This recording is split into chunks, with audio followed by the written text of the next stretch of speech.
So let us now take the revision of Ind AS 33. It is called earning per share. बहुत ही important और बहुत ही easy standard है.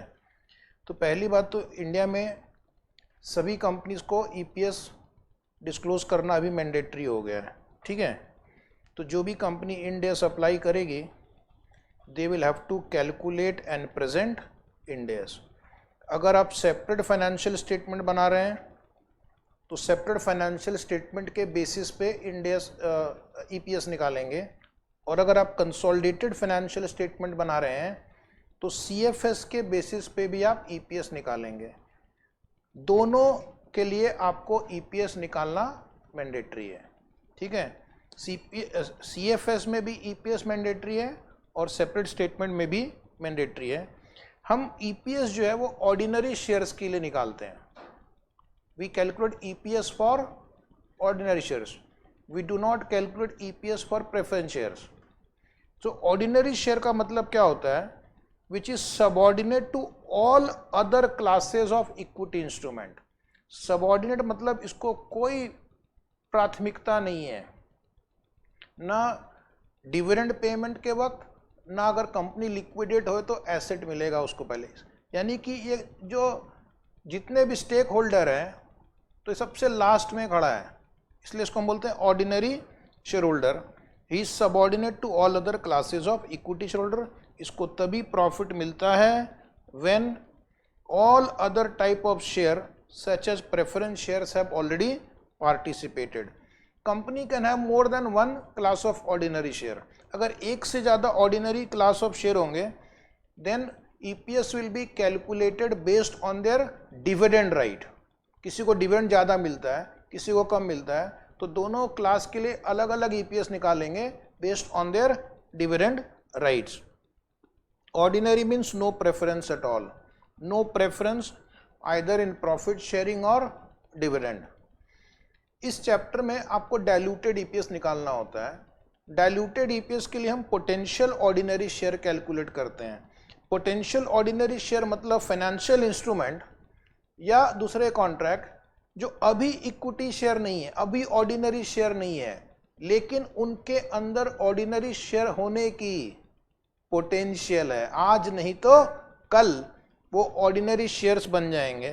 तो अब आप पूछेंगे सर कुछ एग्जाम्पल दे देते तो अच्छा रहता. सिंपल एग्जाम्पल है convertible debenture, convertible preference share, share warrant, options, stock options, contingently issuable share या share issuable on the under the loan contract. तो ये सब ऐसे इंस्ट्रूमेंट है जो अभी ऑर्डिनरी शेयर्स नहीं है लेकिन फ्यूचर में ऑर्डिनरी शेयर्स बनने की क्षमता रखते हैं, इसलिए हमने इनका नाम दिया है पोटेंशियल ऑर्डिनरी शेयर. जो अगला क्वेश्चन आपके मन में आ रहा है, what is earning per share. Earning per share का मतलब है ratio of earning to weighted average number of outstanding share during the period. तो हम कैसे कैलकुलेट करते हैं? हमें एक तो न्यूमरेटर कैलकुलेट करना है और एक डिनोमिनेटर. न्यूमरेटर में क्या आएगा? Net profit after tax attributable to ordinary equity holders of parent entity. बहुत ही इंपॉर्टेंट, स्पेशली जब आप कंसोलिडेटेड ईपीएस निकाल रहे हो तो वहां पर आपको earning available to parent entity लेनी है, एनसीआई नहीं लेना है. आपको याद है कंसोलिडेटेड फाइनेंशियल स्टेटमेंट में हम क्या करते हैं? प्रॉफिट को दो पार्ट में डिवाइड करते हैं, NCI and parent.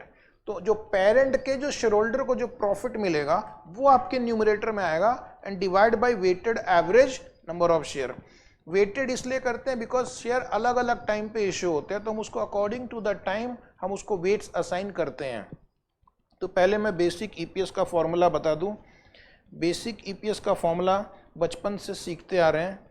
Profit attributable to ordinary share of parent entity divide by weighted average number of share outstanding during the period. यहाँ पर weights are based on time. Weights are based on time. अब यहाँ पर profit कैसे निकालना उसके लिए एक टेबल मैंने बनाया है. बहुत ही ध्यान से देखेंगे टेबल को क्योंकि कुछ क्वेश्चन कॉम्प्लिकेटेड हो सकते हैं. पहले आप क्या करना, ईबीआईटी निकालना जो कि दिया हुआ रहेगा.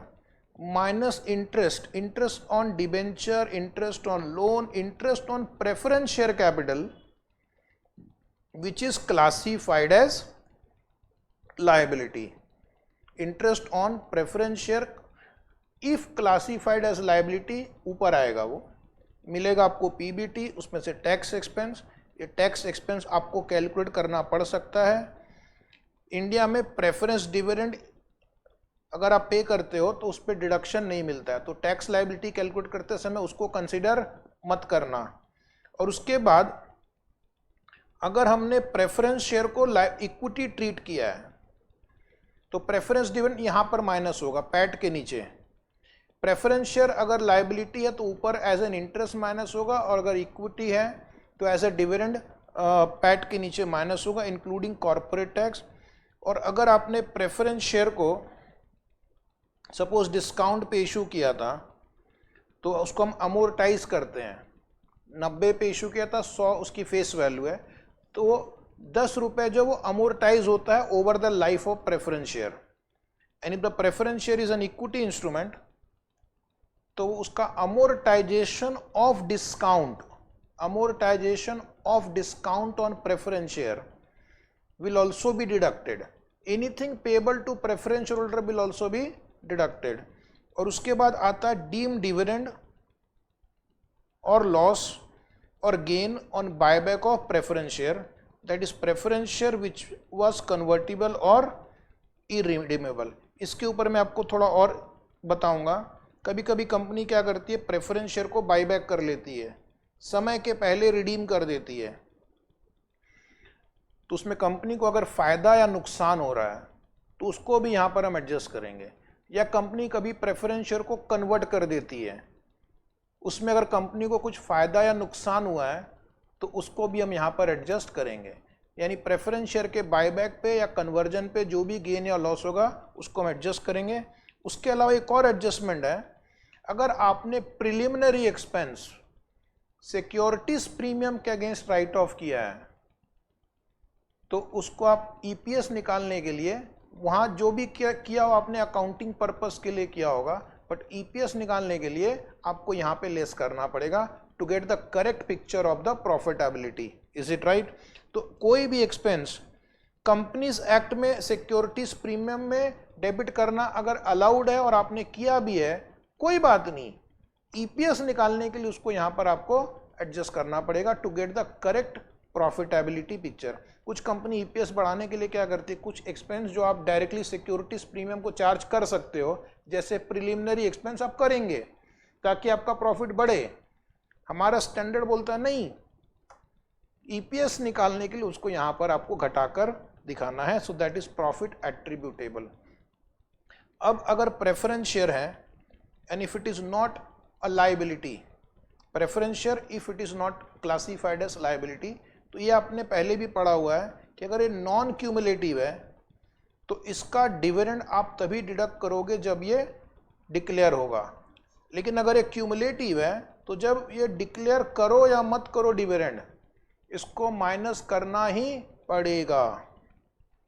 Okay, when preference shares are to be issued at a discount or premium to provide for a low or high initial dividend, तो कभी कभी कंपनी क्या कर सकती है, प्रेफरेंस शेयर को डिस्काउंट पे या प्रीमियम पे इशू कर सकती है और उसको फिर बाद में अमोर्टाइज करती है। तो ये जो अमाउंट हम अमोर्टाइज करेंगे that will also be deducted, जो मैंने आपको टेबल में दिखाया था वाइल कैलकुलेटिंग द ईपीएस। और मैंने आपको एक और चीज़ बताई थी कि प्रेफरेंस शेयर को आप बाईबैक कर सकते हो, समय के पहले बाईबैक करोगे तो हो सकता है आपको कुछ फ़ायदा या नुकसान हो। फ़ायदा हुआ या नुकसान हुआ उसको भी हम ईपीएस कैलकुलेशन के वक्त एडजस्ट करेंगे। Is it right? प्रॉफिट हुआ तो ऐड कर देना, लॉस हुआ तो लेस कर देना।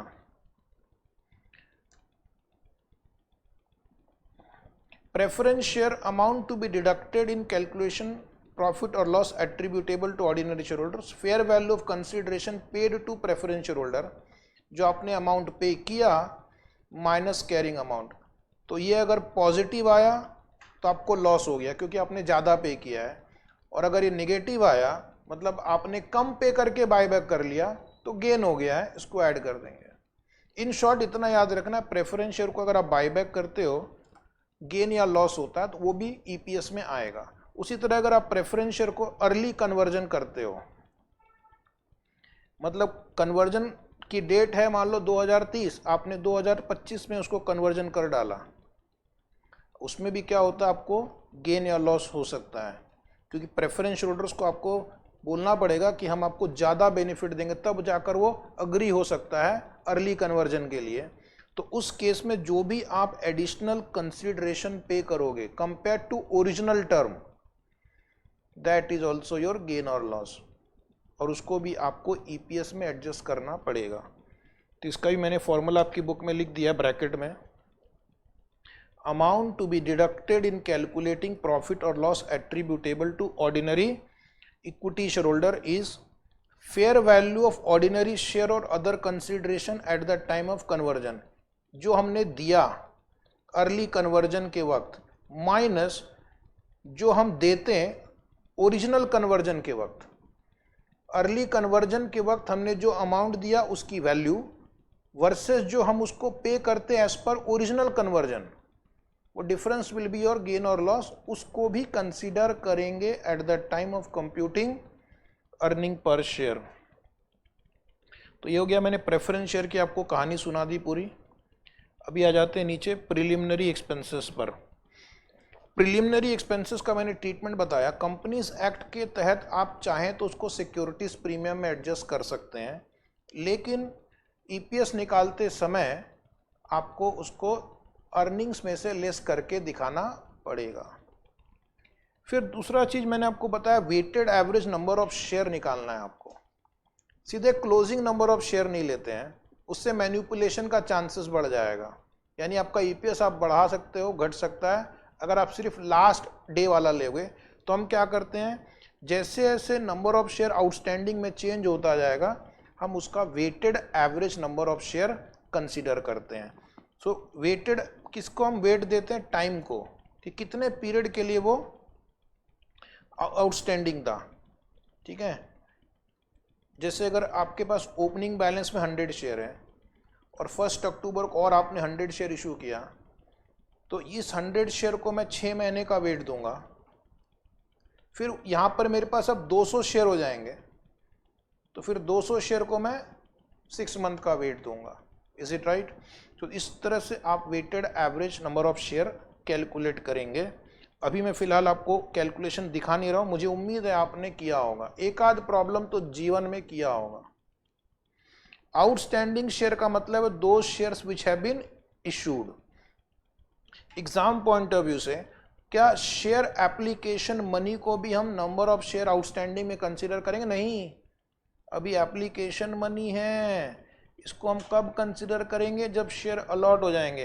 क्या कन्वर्टिबल प्रेफरेंस शेयर को कंसीडर करेंगे? नहीं, बेसिक ईपीएस में नहीं करेंगे। क्या शेयर वारंट को करेंगे? नहीं, क्योंकि अभी शेयर इशू नहीं हुए हैं। Is it right? एक सेकेंड, क्या फ्रेश इशू ऑफ शेयर को कंसीडर करेंगे? यस। क्या बोनस शेयर को करेंगे? यस, लेकिन इसमें कुछ एडजस्टमेंट करने होते हैं। राइट शेयर को करेंगे? यस, लेकिन इसमें भी कुछ एडजस्टमेंट करने होते हैं। क्या share issued on business combination? Yes. क्या on conversion of convertible preference share करेंगे? यस। कब से? जब वो एक्चुअली कन्वर्ट हो जाएगा। क्या ईसॉप को भी कंसिडर करेंगे? अभी नहीं। कुछ इसमें से कुछ आइटम डाइल्यूटेड ईपीएस के कैलकुलेशन में आते हैं, एंड ड्यूरिंग द पीरियड मतलब reporting period which can be 12 months usually, but it can be quarterly, half yearly also. तो लिस्टेड कंपनी अपना क्वार्टरली ईपीएस भी कैलकुलेट करती है। इस चैप्टर का पर्पस ये है कि कंपनी के साल भर के अंदर शेयर कैपिटल कई बार चेंज हो जाता है। फॉर एग्जांपल, शेयर कैपिटल कैसे चेंज हो सकता है? जब कंपनी आईपीओ लाती है, फ्रेश इशू होता है, या जब company follow on public offer लाती है, मतलब ऑलरेडी लिस्टेड है बट ऑलरेडी एक बार आईपीओ आ चुका है फिर से ला रही है, या प्राइवेट प्लेसमेंट करती है। तो किस दिन से आप उसको नंबर ऑफ शेयर्स में कंसीडर करेंगे? डेट ऑफ एप्लीकेशन से कंसीडर करेंगे? नहीं। डेट ऑफ अलॉटमेंट से करेंगे? हाँ। और अगर कोई कॉल मनी बाद में आता है तो उस पर भी कंसिडर करेंगे। कभी कभी कंपनी को यहाँ पे पूरा पैसे नहीं मिलते हैं, थोड़े पैसे बाद में मिलते हैं, तो हम उसको प्रोपोर्शनेट वेट भी देते हैं। या फिर कंपनी पैसे रेस करती है राइट इशू से, बोनस इशू से, allotment of share on ESOP, allotment on conversion, allotment on business acquisition, कभी कभी हम लोन को शेयर में कन्वर्ट करते हैं, या कभी डिविडेंड री इन्वेस्ट करके बदले में ऑर्डिनरी शेयर इशू करते हैं, या एक और चीज़ जो हम डिस्कस करेंगे कॉन्टिजेंटली इशूएबल शेयर। हो सकता है इसमें से 4-5 आइटम साल भर में हो जाए, तो कितना कंपनी का जो नंबर ऑफ शेयर्स है वो बार बार बदलेगा, इसीलिए हम क्या करते हैं weighted average number of share consider करते हैं। अब थियरी क्वेश्चन में कोई आपसे पूछेगा किस दिन से आपको नंबर ऑफ शेयर्स में इंक्लूड करना चाहिए। अगर आप फ्रेश इशू कर रहे हैं तो अभी अभी हमने डिस्कस किया व्हेन कैश इज रिसीवेबल यानी अलॉटमेंट डेट से, when it is as a result of conversion जिस दिन से इंटरेस्ट अक्रू होना बंद हो जाता है। मान लो कन्वर्टिबल डिबेंचर को आपने इक्विटी में कन्वर्ट किया तो कभी ना कभी इंटरेस्ट का मीटर बंद होगा, वहां से हम उसको नंबर ऑफ शेयर को वेटेड एवरेज में काउंट करेंगे। Issued in lieu of interest और principal on other financial instrument as on the date interest ceases to accrue. तो जो भी इंटरेस्ट जनरेटिंग इक्विपमेंट इंस्ट्रूमेंट है और वो इक्विटी में कन्वर्ट हो गए, तो जिस दिन से इंटरेस्ट का मीटर बंद उस दिन से वो वेटेड एवरेज शेयर की काउंटिंग में चला जाएगा। Issued in exchange for settlement of liability on settlement date, issued in consideration for acquisition of an asset other than cash when the acquired asset is recognized, issued for rendering services when services are rendered, issued as a part of consideration transferred in a business combination from the date of acquisition, ये 103 में भी आप सीखेंगे। issued upon conversion of a mandatory, underline mandatory convertible instrument। यहाँ पर एक बार MCQ में ये क्वेश्चन आया था GFRS की एग्जाम में, स्टूडेंट को लगा कि जिस दिन से कन्वर्ट होगा वहां से लेना, आंसर वो नहीं है। अगर ये मैंडेटरी कन्वर्टिबल इंस्ट्रूमेंट है, अगर ये मैंडेटरी कन्वर्टिबल इंस्ट्रूमेंट है तो उसको कन्वर्जन तो होना ही है, आज नहीं तो कल। तो जिस दिन आप कॉन्ट्रैक्ट इंटर करेंगे उस दिन से उसको कंसिडर करेंगे, कन्वर्जन बाद में भी हुआ तो चलेगा। बेसिक ईपीएस के भी हम बातें कर रहे हैं। उसके बाद है when issued on voluntary reinvestment of dividend, when dividends are invested, और इसको भी अंडरलाइन करना, ये इंपॉर्टेंट है 10th number. Contingently issuable share, contingently का मतलब कोई कंडीशन फुलफिल होने पे हम इशू करेंगे, तो इसको हम इंक्लूड करेंगे from the date when all necessary conditions are satisfied. भले शेयर बाद में इशू करेंगे, ये एक एक्सेप्शन है। यहाँ पर शेयर अभी इशू नहीं हुए हैं, लेकिन अगर कंडीशंस फुलफिल हो गए हैं आज पूरे के पूरे, then we will consider it from that date when all conditions are satisfied. और मैंडेटरीली कन्वर्टिबल इंस्ट्रूमेंट में the date contract is entered into, because mandatory मतलब ये शेयर में कन्वर्ट होना ही होना है इसको। तो अब मैं आपको ले चलता हूँ फुल्ली पेड शेयर अगर नहीं हो तो क्या करेंगे। If the shares are not fully paid, तो हम इसके लिए देखेंगे कि उनको डिविडेंड कितना मिलेगा, ठीक है। And to the extent they will participate in dividend, we will compute equivalent unit. मान लो 10 रुपया फेस वैल्यू है लेकिन 5 रुपये ही पेड अप है, तो हम उसको 5/10 ले लेंगे। If they will get proportionate dividend, if they will get, लेकिन अगर उनको मान लो पार्टली पेड को डिविडेंड नहीं मिलेगा तो हम उसको कंसिडर नहीं करेंगे, but will consider them for diluted EPS. ये पॉइंट याद रहेगा।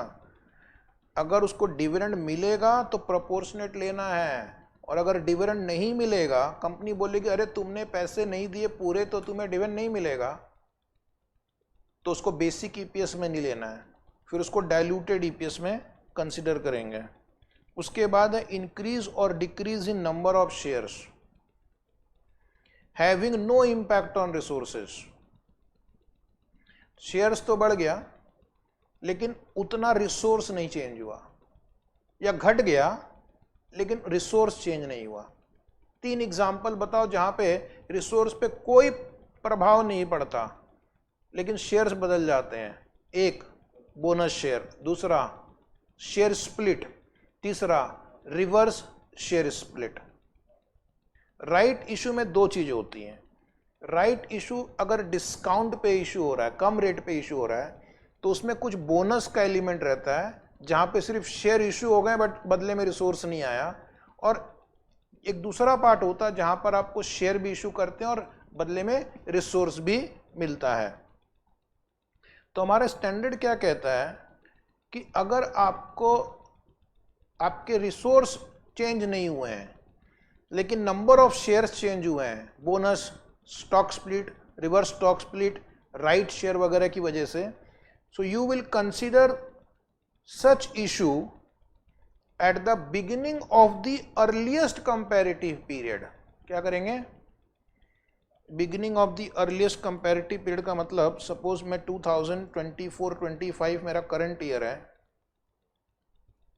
और ये प्रीवियस ईयर है, तो हम अज्यूम करेंगे कि ये 1 अप्रैल 24 को ये इंस्ट्रूमेंट इशू हुए हैं, 23 को। और अगर आप 3 साल का डेटा दे रहे हो, मान लो देती तो कोई नहीं है, तो आप अज्यूम करेंगे कि 1/4/2022 को ये इवेंट हुआ है। क्यों ऐसा करते हैं? To make them comparable. Idea क्या है? क्योंकि अगर आपने यहाँ पे बोनस का इफेक्ट दे दिया तो इसका ईपीएस जो है वो बहुत कम हो जाएगा, और पिछले साल का अगर आपने इफेक्ट नहीं दिया तो इसका ईपीएस आपको हाइयर दिखेगा, तो एक गलत इंप्रेशन जा सकता है। इसलिए to make the previous data comparable with the current year data, जहाँ जहाँ पे आपने शेयर इशू किए हैं without change in resources, earliest comparative data को भी आपको रीस्टेट करना पड़ेगा so that it is comparable. Bonus share के बारे में एक और चीज आपको मालूम होनी चाहिए कि मान लो ईयर एंडिंग डेट 31 मार्च 25 है और बोनस 4 मई को इशू हुआ है एंड फाइनेंशियल स्टेटमेंट 30 जून को अप्रूव हुआ है। It is an adjusting event. Bonus share stock split, reverse stock split if takes place after the balance sheet but before balance sheet is approved, तो भी हम क्या करते हैं, उसका इफेक्ट कंसीडर करेंगे फॉर ईपीएस कैलकुलेशन ऑन 31 मार्च। हम अपने शेयर होल्डर को पहले से ही बता रहे हैं कि भैया ईपीएस घटेगा या बढ़ेगा, तो वेट मत करो 1 साल का, उसको पहले से आपने इंफॉर्मेशन दे दिया। तो ये चीज जो है bonus share, share split, reverse share split, ये बहुत इजी होते हैं। इसमें आपको क्या करना होता है कि प्रीवियस ईयर्स के फिगर्स को भी आपको रीस्टेट करना होता है। उसके लिए आप क्या करते हैं, एक फैक्टर निकाल लेते हैं। जैसे अगर 1 पे 1 बोनस दिया गया है तो मतलब आपको 2 से मल्टीप्लाई कर देना है। पिछले सारे शेयर्स को, बोनस के पहले के सारे शेयर्स को 2 से मल्टीप्लाई कर देना है। तो आप उतना गणित लगा के आप एडजस्टमेंट कर सकते हैं, कितना times number of shares change होगा, कितना times number of shares change होगा। राइट इशू में थोड़ा सा आपको एक्स्ट्रा कैलकुलेशन करना है, बिकॉज इसमें बोनस भी है और इसमें issue of share against resources भी हैं। तो पहले एक बोनस शेयर और स्टॉक स्प्लिट का हम समझ लेते हैं। Bonus share, stock split, reverse stock split, okay, इसमें रिसोर्स नहीं बदलता, सिर्फ नंबर ऑफ शेयर्स बदलते हैं। स्टूडेंट पूछ रहा है क्या करें, क्या हम बोनस इशू को इग्नोर कर दें क्योंकि इससे कुछ फर्क तो बढ़ नहीं रहा है, मेरे को रिसोर्स तो बढ़ नहीं रहा है? ऐसा नहीं कर सकते। कंपनीज एक्ट भी अलाउ नहीं करती, इंड एस भी अलाउ नहीं कर सकता। फिर एक स्टूडेंट ने बोला था कि assume bonus share was issued at the beginning of the earliest reported period. ये हम कर सकते हैं, it is required by Ind AS, क्योंकि हमारे स्टैंडर्ड में यही लिखा हुआ है। Why bonus is to be considered for full year? Because no resource has been received. Can it be ignored fully? No, it will confuse the shareholder. How it has relation with past year? Past year figure should be restated to make them comparable. समझ में आया? ये आपकी book में भी मैंने लिख दिया है। अब हम चलते हैं राइट इशू की ओर। तो बोनस के केस में क्या याद रखना है? For earliest comparative period. Right issue में हमको पैसे मिलते हैं, लेकिन यूजुअली राइट इशू मार्केट में जो शेयर की वैल्यू से बहुत कम में बिकता है। 200 रुपये का अगर शेयर ट्रेड कर रहा है तो 100 में कंपनी राइट इशू ले आती है। तो इसमें कुछ शेयर जो है वो बोनस है और कुछ शेयर जो है वो पेड है। जो पेड है उसको फ्रेश इशू की तरह ट्रीट करेंगे। जो पेड शेयर है उसको हम फ्रेश इशू, तो इसमें कोई झंझट नहीं है। और जो बोनस फैक्टर है, जो बोनस शेयर है, उसको बोनस की तरह ट्रीट करेंगे। तो उसके लिए हमें ना एक फैक्टर कैलकुलेट करना पड़ता है कि बोनस का रेशियो क्या है। बोनस का रेशियो क्या है उसको हम बोलते हैं एडजस्टमेंट फैक्टर। तो अभी मैं आपको ना कुछ फॉर्मूले दूंगा, वो आपको ध्यान में रखना है। बोनस फैक्टर कैसे निकालते हैं? Cum right price divide by ex right price, यानी कि राइट के पहले मार्केट प्राइस कितना था और राइट इशू के बाद मार्केट प्राइस कितना है। क्वेश्चन में अगर ये दोनों दिया है तो आपका काम हो गया। लेकिन यूजुअली कंपनी इंस्टीट्यूट क्या करती है, एक्स राइट प्राइस आपको नहीं देती है। तो पहले आप क्या करना, पहले इस वर्किंग नोट को बनाना। इसमें आपको एक्स राइट प्राइस मिल जाएगा। कैसे? Number of share before right issue into fair value before right plus right proceed. यानी ये आपकी शेयर की वैल्यू पहले थी, इतना आपको राइट से पैसा मिला, divide by number of shares after right issue, यानी existing share plus right shares. तो इसको हम बोलते हैं एक्स राइट प्राइस। आपके एएफएम में भी शेयर वैल्यूएशन चैप्टर में है। एक्स राइट प्राइस को हमने यहाँ यूज करके बोनस फैक्टर निकाल लिया। There will be some share which will be treated as issued for cash, उसको हम बोलते हैं पेड पार्ट। यहां पर हम क्या करेंगे, proceed realized on right share. Right share को हमने इशू किया तो जो अमाउंट मिला, इतना अमाउंट मिला, and divide by x right price, divide by x right price. तो अगर मान लो हमने 1 लाख राइट शेयर इशू किए हैं और ये फिगर 80,000 आ रहा है,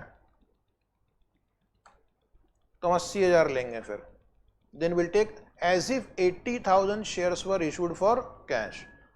और जो बोनस का इफेक्ट है उसके लिए हम ये बोनस फैक्टर अप्लाई करेंगे for all the period prior to right issue. For all the period prior to right issue, उसमें हम बोनस का फैक्टर अप्लाई करेंगे। पिछले साल के भी डेटा में बोनस फैक्टर अप्लाई करेंगे, तब जाकर पिछला साल और इस साल कंपेयर हो पाएगा। ठीक है, तो ये राइट इशू के बारे में इतना ही है। अब मैं चलूंगा कॉन्टिजेंटली इशूएबल शेयर के बारे में। कॉन्टिजेंटली इशूएबल शेयर के साथ एक बहुत ही इंटरेस्टिंग चीज है। एक बार कॉन्ट्रैक्ट हो गया और एक बार कॉन्ट्रैक्ट सेटिस्फाई हो गया, कॉन्ट्रैक्ट था, कॉन्ट्रैक्ट सेटिस्फाई हो गया, शेयर आप भले बाद में इशू करो, you will start including them in basic EPS from the date conditions are satisfied. तो आपने एम्प्लॉय को टारगेट दिया कि 500 रिटेल आउटलेट इस साल खोलना है तुमको, 500 रिटेल आउटलेट खुल गए, तो जिस दिन खुल गए वहां से उसको आप बेसिक ईपीएस में इंक्लूड करोगे। भले शेयर आप उसको 2 महीने 6 महीने बाद इशू करो, बिकॉज सब्सटेंस ओवर फॉर्म। एक बार कंडीशन सेटिस्फाई हो गई तो आप शेयर इंक्लूड कर सकते हैं। That is for contingently issuable shares. Next is consolidated financial statement में बेसिक ईपीएस कैसे निकालेंगे। अब आपको मैंने थोड़ी देर पहले एक बात बताई थी कि कंसोलिडेटेड फाइनेंशियल स्टेटमेंट में profit attributable to share holders of parent लेना है। Is it right? Basic EPS will be calculated on the basis of profit attributable to ordinary share holders of the parent entity. Parent entity excludes profit attributable to NCI. ठीक है, गलती से NCI को मत ले लेना। For calculating basic EPS of subsidiary, subsidiary का जब बेसिक ईपीएस निकालोगे तो NCI will not be eliminated, stand alone basis पे हम सब्सिडरी का बेसिक ईपीएस जब निकालेंगे तो स्टैंड अलोन बेसिस पे सब्सिडरी की बुक में 5 लाख प्रॉफिट है तो 5 लाख लेंगे। अगर मान लो उसमें 20% एनसीआई भी है तो उसका खुद का बेसिक ईपीएस निकालने के लिए हम 80% नहीं लेंगे, उसको हम पूरा 5 लाख ही लेंगे। पेरेंट का निकालते समय पेरेंट की खुद की 10 लाख लेंगे और पेरेंट के शेयर होल्डर का मान लो सब्सिडरी के प्रॉफिट में 5 लाख में से 80% शेयर है तो हम वो लेंगे, राइट। अब जरा देखना, हम बेसिक ईपीएस के लिए क्या करेंगे, प्रॉफिट ऑफ द पेरेंट लेंगे after eliminating dividend income on ordinary share of the subsidiary held by the parent. अगर सब्सिडरी ने कोई डिविडेंड दिया है और पेरेंट के प्रॉफिट में इंक्लूडेड है तो मैं उसको एलिमिनेट करूंगा। Dividend on ordinary share will be excluded. क्यों? क्योंकि हम उसकी अर्निंग भी ले रहे हैं, उसी अर्निंग से हमें डिविडेंड भी मिला है, वो हमारे प्रॉफिट में ऑलरेडी इंक्लूडेड है, तो डबल काउंटिंग हो जाएगी ना। इस सपोज ये प्रॉफिट 10 लाख में से 50,000 डिविडेंड फ्रॉम सब्सिडरी है और आप सब्सिडरी का प्रॉफिट भी यहां पे जोड़ रहे हैं तो वो डबल काउंट हो जाता है। इसलिए हम क्या करेंगे, अगर हमें ऑर्डिनरी शेयर पे डिविडेंड मिला है तो उसको हम लेस करेंगे और उसमें सब्सिडरी का जो हम हमारा शेयर ऑफ प्रॉफिट ऐड करेंगे, सब्सिडरी का हमारा शेयर ऑफ प्रॉफिट ऐड करेंगे। उसके लिए क्या करना है, weighted average number of share held by the parent. हम सब्सिडरी में कितने शेयर होल्ड करते हैं, अगर अलग अलग टाइम पे आपने शेयर अक्वायर किया है तो उसका वेटेड एवरेज निकालेंगे multiplied by basic earning per share of the subsidiary. या तो इस फॉर्मेट से आपको अर्निंग आ जाएगी या फिर अगर आपके पास पीएनएल अकाउंट दिया हुआ है तो पीएनएल अकाउंट में लास्ट में आप लिखते हैं प्रॉफिट एट्रीब्यूटेबल टू, तो उसमें 2 पार्ट रहता है, पेरेंट एनसीए, पेरेंट लेना है। वो नहीं दिया तो इस फॉर्मेट से सॉल्व करेंगे। अगर different class of ordinary share है तो क्या करेंगे, जैसे टाटा मोटर्स में कुछ समय पहले ऐसा हुआ करता था, एक नॉर्मल शेयर है और एक डीवीआर है, डिफरेंशियल वोटिंग राइट शेयर। तो उसमें हम क्या करेंगे, first will compute profit attributable to ordinary share holder, वो तो आप निकाल लो आप। उसके बाद जो डिफरेंट क्लासेस ऑफ शेयर होंगे उसका डिविडेंड रेशियो क्या है वो पता करो। किसी को हो सकता है 1 रुपया मिले तो किसी को 1.20 मिले। तो 1 रुपये वाले सपोज 10,000 शेयर हैं और ये वाले 20,000 शेयर हैं, तो आपका जो ratio of allocation of profit होगा वो 10,000:24,000 होगा। तो उसमें आपको क्या करना, ये प्रॉफिट को इन दोनों कैटेगरी में एलोकेट कर देना है और उसके बाद उसको रिस्पेक्टिव नंबर ऑफ शेयर से डिवाइड करेंगे। That will give you basic earning per share attributable to each class of ordinary share. So profit attributable will be allocated according to their dividend distribution. जो अगला part है इस chapter का, that is called diluted EPS. Diluted EPS हम कब निकालते हैं, जब कंपनी के पास आउटस्टैंडिंग पोटेंशियल ऑर्डिनरी शेयर हो। मतलब हम शेयर होल्डर्स को सिर्फ बता रहे हैं कि इन फ्यूचर ईपीएस कम हो सकता है, क्योंकि जब नंबर ऑफ शेयर्स बढ़ेगा तो आपका ईपीएस कम हो सकता है। तो यहाँ पर मेरा फॉर्मूला क्या होगा, जो हमने अभी प्रॉफिट ऑर्डिनरी शेयर के लिए निकाला वो तो हम निकालेंगे ही, ठीक है। जो हमने प्रॉफिट बेसिक ईपीएस के लिए निकाला वो तो हम निकालेंगे ही। उसके अलावा जब हम पोटेंशियल शेयर को कन्वर्ट करते हैं तो कई बार क्या होता है, पोटेंशियल शेयर को कन्वर्ट करने की वजह से हमारी इनकम बढ़ सकती है। जैसे एग्जांपल, अगर कन्वर्टिबल डिबेंचर कन्वर्ट हो जाता है तो इंटरेस्ट नहीं पे करना पड़ेगा। कन्वर्टिबल प्रेफरेंस शेयर अगर कन्वर्ट हो जाता है तो प्रेफरेंस डिविडेंड पे नहीं करना पड़ेगा। तो वैसे पोटेंशियल ऑर्डिनरी शेयर अगर कन्वर्ट होते हैं तो मेरी इनकम पे क्या फर्क पड़ेगा वो आपको ऐड करना है। फिर आपको weighted average number of share लेना है, ये बेसिक ईपीएस वाला फिगर आएगा। और जितने भी हम शेयर इशू करेंगे on potential share on weighted average basis आप उसको ऐड करेंगे, so that will give you diluted EPS. अगर एक कंपनी की बुक्स में एक से ज़्यादा अगर मान लो एक से ज़्यादा पोटेंशियल शेयर है, अगर कंपनी की बुक्स में एक से ज़्यादा पोटेंशियल शेयर है तो क्या करेंगे? हो सकता है ना कंपनी के पास कन्वर्टिबल डिबेंचर भी हो, बॉन्ड भी हो, कन्वर्टिबल बॉन्ड हो, कन्वर्टिबल प्रेफरेंस शेयर हो, वारंट्स हो। तो उस केस में हम क्या करेंगे कि एक यहाँ पर एक मेथड होता है जिसको हम बोलते हैं पहले हम उसको रैंकिंग देते हैं, वो मैं आपको बता देता हूँ, वो इम्पॉर्टेंट है। तो जितने भी आपके पास पोटेंशियल ऑर्डिनरी शेयर्स हैं,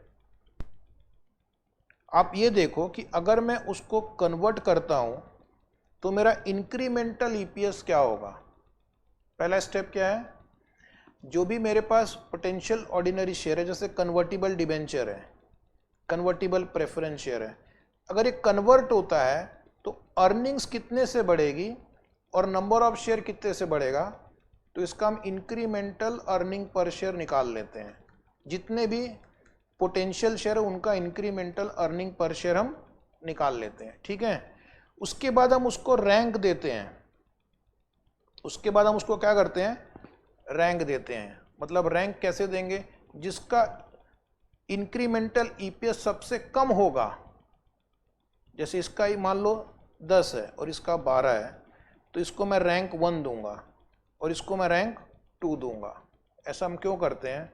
ताकि हमें मैक्सिमम डाइल्यूशन पता चले। Is it right? अब मैं क्या करूंगा, उसको एक एक करके मैं डाइल्यूटेड ईपीएस निकालूंगा, एक साथ सबको नहीं लेंगे। पहले मैं इसको ऐड करके देखता हूं कि इसको अगर मैं ऐड करता हूं तो मेरा डाइल्यूटेड ईपीएस क्या होगा। उसको ऐड करने के बाद अगर मेरा ईपीएस घटता है तो इसका मतलब वो डाइल्यूटेड है, तो फिर मैं नेक्स्ट रैंक पे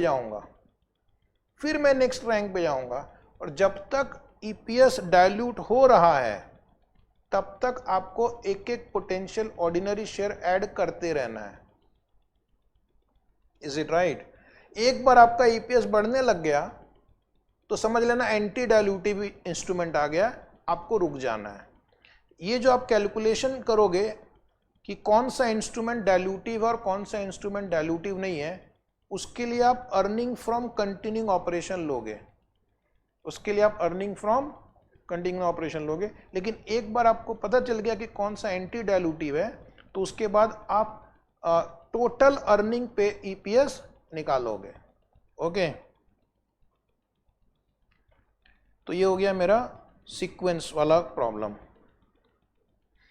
स्टैंडर्ड कहता है basic EPS and diluted EPS should be calculated before eliminating profit और लॉस फ्रॉम डिसकंटिन्यूइंग ऑपरेशन। ये एक डिस्क्लोजर हम देते हैं अपने शेड्यूल 3 में, और Ind AS 33 requires disclosure requirement provides for additional basic earning per share and DEPS from continuing operation.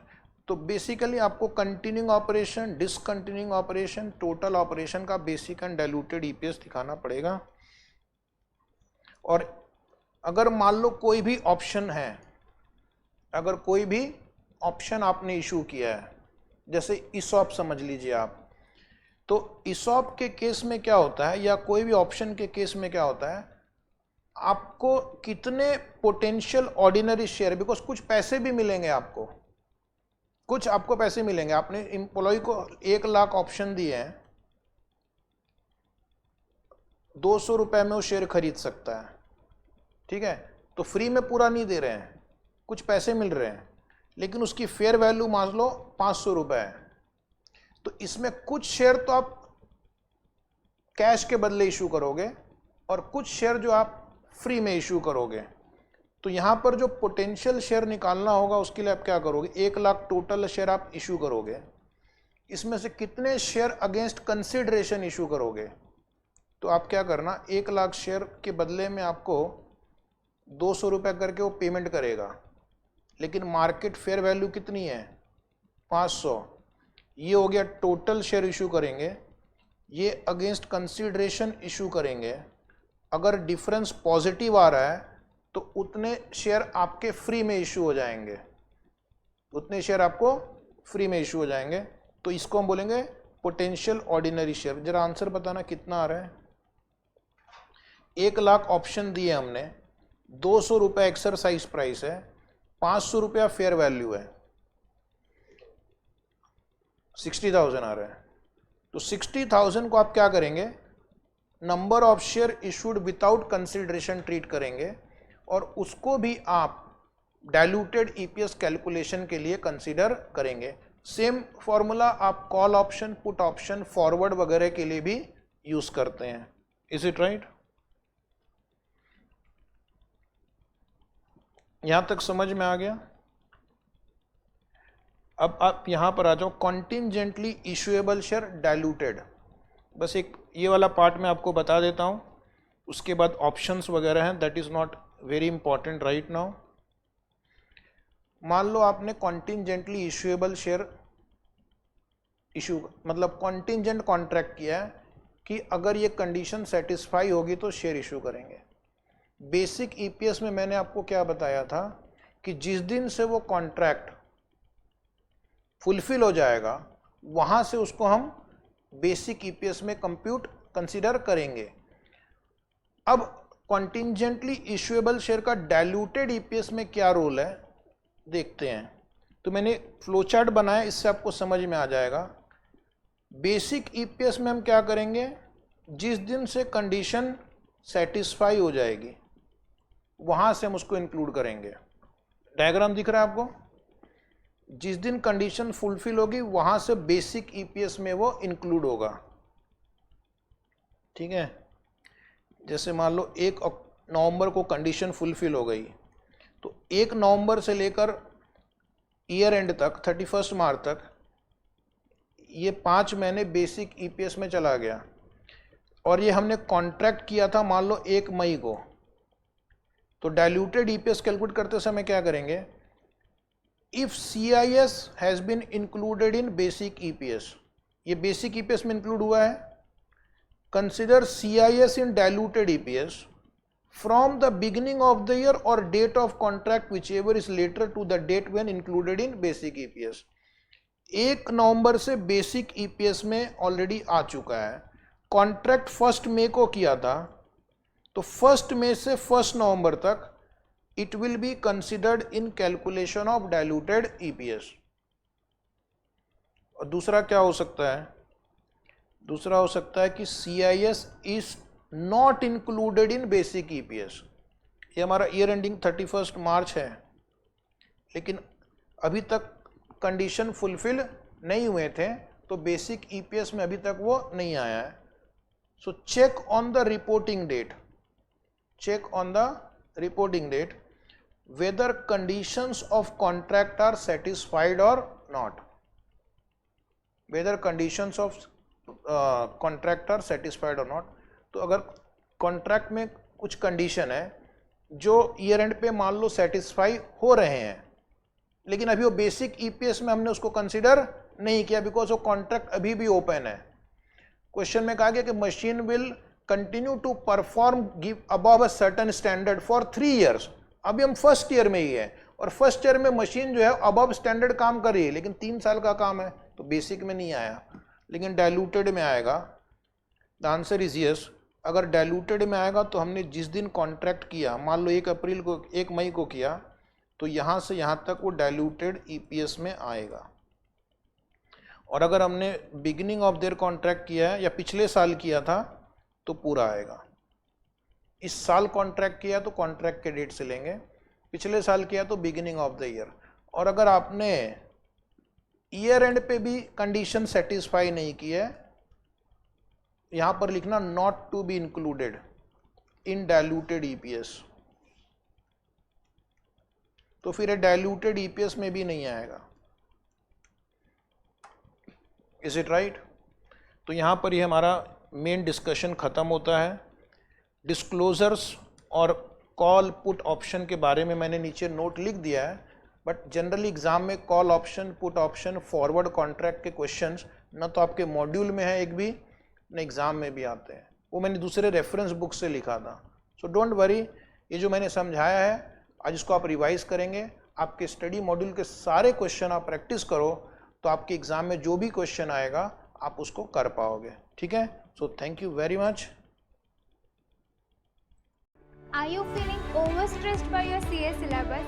Get the best CA revision lectures by top CA leaders, specially designed to boost your confidence and knowledge.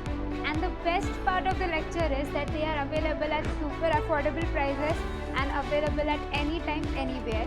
So hurry up and place your order from our website kino.in. It is a perfect solution for your last minute